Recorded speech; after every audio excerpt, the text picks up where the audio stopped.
সবাই বসে পড়েন।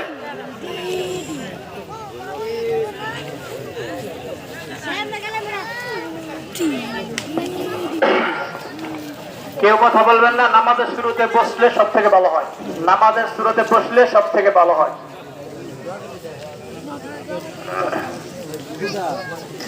لا إله إلا الله والله أكبر الله أكبر لله الحمد.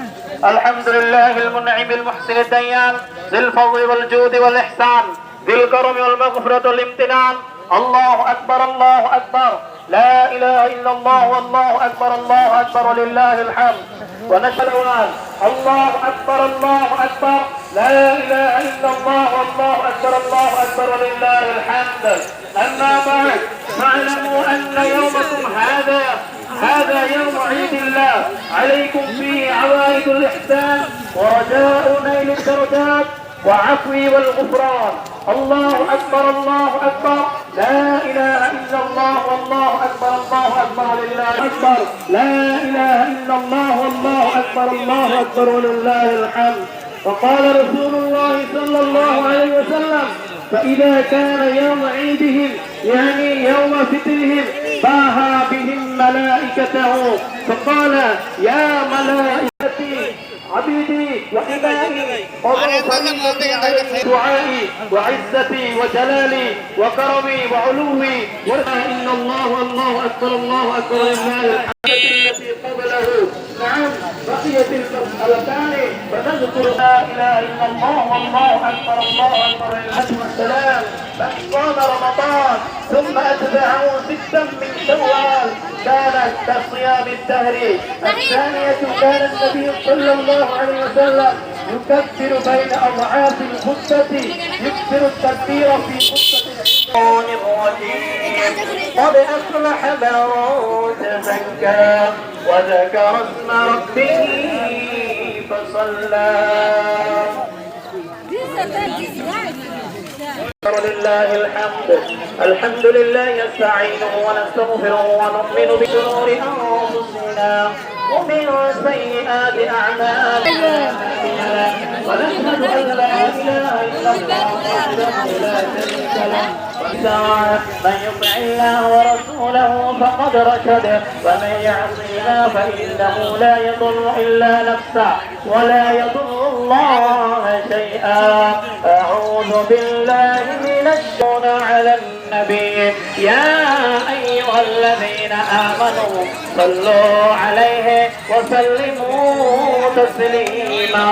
اللهم صل على محمد عبدك ورسولك وصل على المؤمنين والمؤمنات والمسلمين والمسلمات وبارك على محمد وأزواجه وذريته. قال النبي صلى الله عليه وسلم أرحم أمتي بأمتي أبو بكر وعياء عثمان وأقضاهم علي وفاطمة سيدة نسائها والحسن والحسين سيدا شباب أهل الجنة رضي الله تعالى عنهما وحمزة وسد الله وأسد ربه مغفرة ظاهرة وباطنة لا تغادر ذنبا.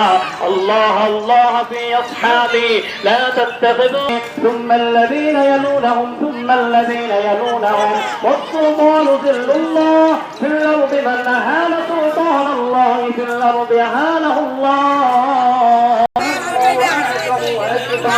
والله يعلم ما تصنعون.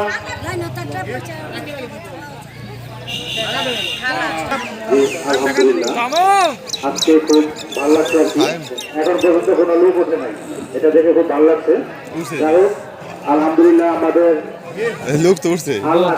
মসজিদের সম্মানিত সভাপতি জনাব আতাউর রহমান উনি ঘোষণা দিয়েছেন তত্ত্বাবধান বিশিষ্ট ব্যবসায়ী মাস্টারের বাজার সাধারণ সম্পাদক মাস্টারের বাজার আখতারুজ্জামান। আমরা যদি এই মাটি দিয়ে ভরাট করি তো ওনারা 2 জন এবং মুস্তফা ভাই আর যারা চলে গেছে তারা বেরোজগার এবং তারা হচ্ছে ধানের চিটা। আমরা দেখলাম যে কারাগার চলে গেছে, চিহ্নিত হয়েছে, আমরা দেখছি কারাগার চলে গেছে। যারা হলো মানুষ দুশ্মন আমাদের ইসলামের দুশ্মন, কারণ এই মাঠটা এই পরিষ্কার করতে এই সাজাইতে বুঝাইছে যে পরিমাণ অর্থ ব্যয় হচ্ছে যারা সবাই জানলা এরা কিনে বলছে এই টাকা তারা ভর্তি দিল পত্রিকা। ধন্যবাদ সবাইকে যে আপনারা বসছেন। আমার 10 মিনিটের মধ্যে আমার কথা আলহাজ আবু সাইদ, আমার বড় ভাই ইয়াকুব, আমার আনুষঙ্গিক সমস্ত খরচ মিলে প্রায় 1.5 লক্ষ টাকার ব্যাপার। 1.5 লক্ষ টাকা এই মাঠে খরচ হয়েছে আমাদের চোখের সামনে দেখা। তো সেই হিসেবে আমরা যারা প্রত্যেক বছর কিছু কিছু প্রদান করতে আল্লাহ সামনে সামনে কত রাখাচ্ছেন তাড়াতাড়ি করতে হবে। 500 দিলে তো আমরা যদি 1000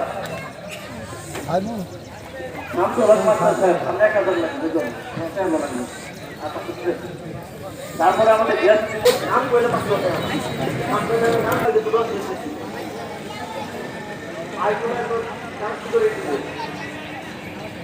আমাদের সাবেক সভাপতি উনি আসতেছেন। আমি সাবেক সভাপতি কিন্তু আমার আমি অসুস্থ, যাই হোক আমি প্রথমে এই যে মাঠটা, এই মাঠটা